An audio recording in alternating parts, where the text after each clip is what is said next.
So I'm going to give you a video message in the event that I never get around to doing the text-based one. And if I was going to do the text-based one, it would have been largely transcribed anyway using my voice. So yeah. So I've been thinking about your mother's conundrum based on. I'm gonna get its wind. About the beach, by the way. I'll go and do a bit whilst you go coffee and sit down and rant. It'll be a constructive rant. So let's start from the start. Why are you doing it? So, for example, why are you trying to get more renewable or more ethical power? Is it because you're doing it for financial reasons, or is it ethical reasons?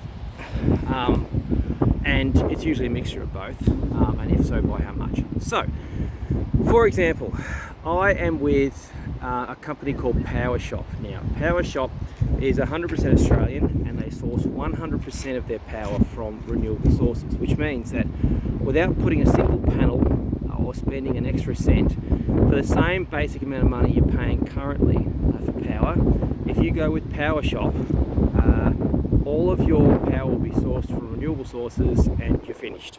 And you can continue to live life normally. So it turns out, in the last month, we've just found out that Shell has actually bought PowerShop. I might take the glasses off so you can see me. Yeah, Shell bought PowerShop. That doesn't negate the fact that they're still sourcing all their power from renewable sources. And from Shell's perspective, they might just simply be doing it to increase their green component. Okay, so now let's go with no, I really want solar panels. So a lady at work, she put 5 kilowatts of panels on her house. It was her and her husband. Her husband died, so it's now just her. No battery, just panels. Now, the best way to source the most out of your panels is to use the power that they're generating during their peak times. So usually between the hours of 10 and 4 on most days. As it turns out, and we'll get to this later, during summer they're less efficient at the peak of the day because panels don't work very well with heat. But anyway, so what she does very intelligently, she sets her dishwasher up to turn on 10 o'clock and she sets her washing machine to turn on at 1 o'clock so that she gets home at 4 o'clock, and then she was able to use the most power intensive processes that are in the house at the times which the power was available from the panels. At night time, when the panels are no longer generating power, you have to get your power from the grid. Most activities happen at night time, most people work at 9 to 5, we'll say, so they don't get home until 6. The kids are getting home at 4, and then all the devices get turned on. The stove, the oven, the microwave, the television, the heater, the air conditioner. So panels are of no value at that time. Now, in the past, what used to be financially viable is the money you're getting from the power being put back into the grid from the panels was more than what it was costing to take the power off the lines. So that's where people's power bills dropped dramatically, is because when all those values were taken into account at the end of the pay period, quarter, your power bills were dropping by 60 and 80%. So just to clarify that, so that was when the power being generated through the day from the panels going back into the grid was worth 2 times or 3 times what you're paying to get it into your house. So, due to the fact that most of those conditions are now gone, and I don't know many states in Australia now that have a decent export tariff, is what it's called. So in the past, like in South Australia, export tariffs were 60 cents a kilowatt, and you're paying about 20 cents to a kilowatt to bring it back in. So you're making 40 cents a kilowatt. Yep, so nowadays, you're lucky to get 9 cents a kilowatt. So if that's the case, right, then getting solar panels currently is almost financially questionable. If you're going to do it, the only way it becomes viable is now with a battery. So that is what's going to start happening a lot now on houses. There's a lot of houses that already have panels that are starting to see no value in it, getting batteries.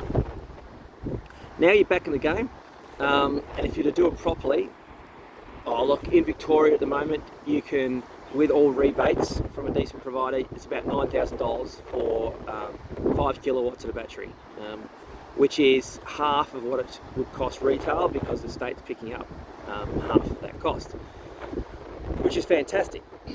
So if you were to do that, right, so it's $10,000. Now, it's interesting. It's a point you brought up in your text message, which agitates me a little bit. And I heard a really good saying not long ago, and that is, what's the payback period on my electrical setup? Now, there is no other part of a house where anyone considers a payback period.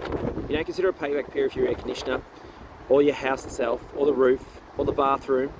And yet when it comes to solar panels, everyone discusses this payback period. Now, that itself I think is a really good point, because it then has to get to the question as to why you're doing it, which then then alludes to the fact that it's purely financial in nature, which is totally normal.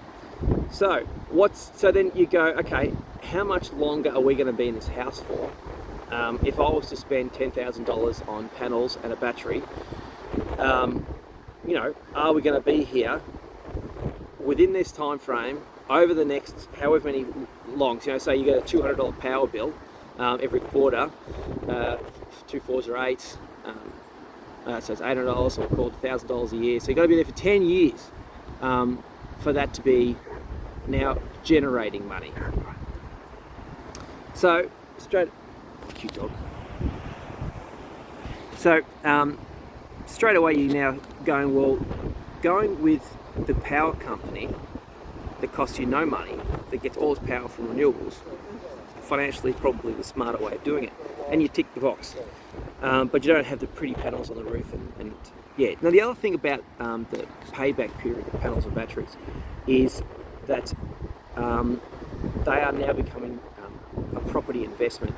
So if your house has panels and a battery, then the new owners know that their power bill as of right now is going to be potentially insignificant. So that's a good thing.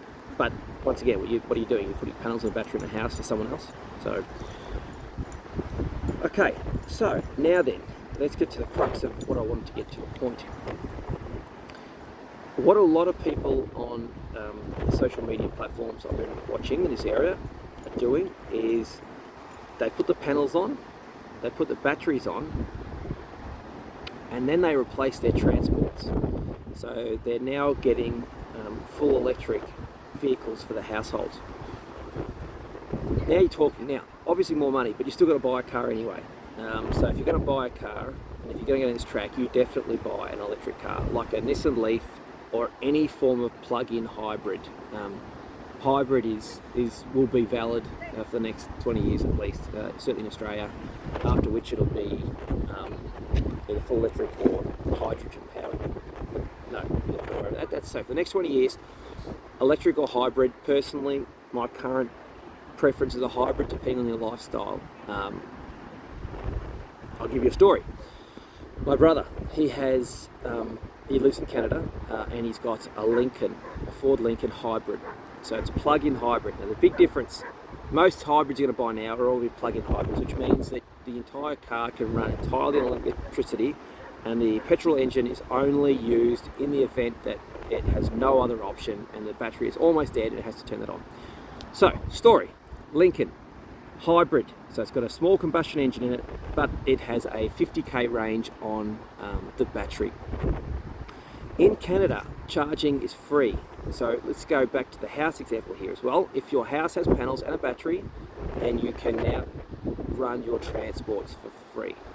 So in Canada, you can charge for free everywhere. And the reason for that, which I just love, is that most of Canada's power comes from hydropower. And the hydro is all because of they're surrounded by mountains that are covered in snow relentlessly. So as the snow melts, it fills up dams, and the dams all have hydro in front of them. So they get most of their power carbon-free, for free, from melting snow, which in essence is due to evaporation. thanks to the sun. All of these power sources come from the sun, every one of them, including the crappy fossil fuels. All they are is solar power that's been captured in a tree a few years before. So, it's, yeah. So, back to that example. So, they reduced their fuel costs by 90%, and it would be more if my brother was a little bit more diligent about plugging the car in at night time at home. 90%, so that equaled $3,000 annually. So over a 10-year period, having an electric car, they have made and saved $30,000. And nothing else changed. On top of that, they've got a transport which only has 12 moving parts in it, which is the nature of most electric, excluding the combustion engine. The nature of most electric vehicles have no moving parts. No moving parts or reduced moving parts means no servicing costs, no consumables. So obviously if you ask them, would you go back to having a sitting in a set of lights? No human in their right mind would ever go, yeah, give me one of those again. So if you'd ask me, you sit down, you do a spreadsheet base, because every single person's lifestyle and circumstances are different. So, depending on how much longer your mum and dad are going to be driving for, or how they're going to be living in that house for, or depending on their financial situation, if they're happy to throw that money at panels and batteries, etc., because it's the right thing to do and it's a good thing to spend money on, which is true, then yeah. So if you'd ask me what's my plan, there is no chance in snowflakes hell I'm going to be buying another full petrol-powered or fuel-powered vehicle next. No chance. No way. In all honesty, I guarantee you, looking at this camera, looking in the eye, that in the next 5 years, the price of any petrol-powered car is going to be starting to significantly drop, new or used. You won't be able to buy a new petrol-powered vehicle, full petrol-powered vehicle in 10 years in Australia anyway, even with the current insane backwards government that we've got. But yeah, it doesn't. We get all our transports from overseas, and overseas is already well and truly headed down this direction, not going back. So whatever you do, whatever new transport you get, it's not going to be petrol. If you do, not a good investment. So my next one will either be electric or hybrid, as I've explained, plug-in hybrid. And at the moment, last part of this rant is that most shopping centres now are all putting free charging stations in, made possible with a roof space which is enormous, full of panels. Yes, so, and the idea of that is that if they make it free, you've got to spend at least a half an hour there charging up, which means you go and shop and the whole thing's viable. So, anything else there? If you're still listening, solar panels. We've got solar panels on the workshop I used to build electric bikes in. Those panels are still exporting the same rated amount of power that they did when they were originally made, which is now close to 40 years ago. Panels don't stop generating. It's just a myth. There's no consumables in there. There's no bit that wears out. That's all there is to it. Yeah, there's nothing that goes. There's nothing that wears out. There's nothing that stops generating. How they actually work, by the way, is the nature of the chemical compound inside. We'll call it this. Is its electrons has one just sitting right near the outer shell. The moment a photon comes and hits it, it excites it, and as a result, an electron ends up going into the outer shell, and then when it calms down again, that electron stays out there and then goes off. So that is how the whole thing works. It's just this constant vibrating of this chemical compound inside a solar panel that just releases individual electrons. So the more of those cells and chemicals you've got lined up, the more electrons free up. So a lot of people who are changing their solar panels are replacing them with ones that are just getting more wattage per surface area. So, you go from 100 watts and you change those panels to get 200 watts panels, which means you've doubled your ability to generate power in the same surface area. So those panels are still perfectly fine, the reason why they have such little value is that the way that the government has set up the credits is that each panel has a serial number and it can only be used once. So if that, you can't use that serial number again to claim the government credits for it. So that's why they don't have much value. So that's why they end up on sheds and farm applications, or someone like me who doesn't have a vested interest or a benefit in the state incentives. So yeah, that's why it is. So panels don't wear out, they don't die, but they, as long as they're made well. You can absolutely, after a period of time, get little fractures in the solder, which is associated with bad manufacturing, and then the panel, although it's that particular cell, the panel stops working, and the panel stops working. But if made properly, never need to be replaced. With wind turbines, all they are is a steel tube with a steel casing, inside of which is a turbine. I can send you a photo of that turbine. Oh my god, massive. And then attached to that is a propeller. So steel casing, steel and copper, and different raw metals and magnets inside the turbine, which is how all energy is generated via e-turbine, whether it be coal, gas, hydro. They're all exactly the same. They just got a shaft, magnets inside. The magnets, when turned past copper, generate electricity. So all of that's reusable and turnable into something else, but realistically, if they're made properly, they don't never need to be replaced, particularly with brushless or induction technology. We're not going to discuss that here. And then the blades themselves, as you've now seen, are fully renewable. What Vestas is now doing is the blades, they're just basically putting a new coating and finishing off the tailing edge and the leading edge of the blade, and then using them again, so they could be used infinitely. Yeah, 17 minutes, so we'll see. Whereas, what we will briefly discuss, if anyone's still listening to this, is how does a gas or coal-fired power plant work? And it's basically a large car. So the same way your car works, you put fuel into it, you create a fire, and you collect the energy from that fire. So in the case of coal, you've got excavators that dig a hole, bring out black rock, they put that onto conveyor belts or tip trucks. The tip trucks take it up to trains. The trains, which are run by diesel, then take it somewhere else and they just tip it on the ground, and then you get more excavators to pick it up and then put it into, what are they called? Hoppers. Those hoppers then go down, they feed into a furnace, literally, a fire, non-negotiable, but just that's how it is. And then that fire then boils water. And that boiled water then, because it's in the state of steam, it's expanded enormously, is then used to push a turbine. That turbine is exactly the same turbine as that inside the wind turbine. The downside is that you've created a crap load of carbon for every one of those bits of rock you've burnt. The rock only gets burnt once. You've now got ash left over. You've now boiled water, which you've now increased the temperature of the surrounding area. If that continues, you're just endlessly making hot water and hot substance that just gets pushed into the environment with the CO2 and the nitrous oxides and the nitrous dioxides and and sulfur dioxide, all the other things that are randomly in that rock that you can't control. And that's it, and it all has to happen again. More rock, more rock, more rock. So yeah, that's what we've been doing since we were cavemen.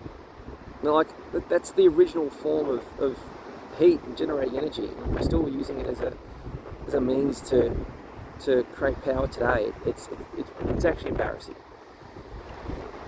So if you were to ask then, well, what about, Paul, when the wind's not blowing and the sun's not shining? Well, where's your fancy power coming from now? That's exactly what batteries are for. Batteries achieve the exact same results as a power plant. It's power on demand, but rechargeable. And every part of the battery now is completely 100% recyclable. It's all natural, raw elements that are dug up from the ground that can be converted back into other things if necessary. Yeah, So, if you're asking me as well, what do I see as being a future for Victoria? Actually, Tasmania, by the way, I'm going to send you a picture at the end. Tasmania, it's actually for the last 10 years been 100% renewable because of the crazy amount of hydro turbines they've got there. But we'll deal with the Victoria for a second. Is that as solar panels that are on houses continues to increase and people start to see the necessity for a battery, those batteries will all eventually be able to be called upon by the grid to provide power for the grid. So as opposed to having a single battery owned by the state, which we do have now anyway in Victoria, just got made live a month ago, biggest in the southern hemisphere, Tesla, is that everyone's house will eventually be a potential power source for the rest of the state, and that will then cover, I don't know, 20 or 30% of the power's needs, plus then the crazy amount of wind turbines that are actually going up now, whether people like it or not. Plus solar panels are going up every single day. So exciting times ahead. None of it's bad, and regardless of what certain media agencies or certain government bodies or certain vested interests have in avoiding it or stopping it, it's a unstoppable freight train now. That would have taken a long time to put into words, and I don't know which is more efficient, hearing it like this or reading it. That is my 2 cents.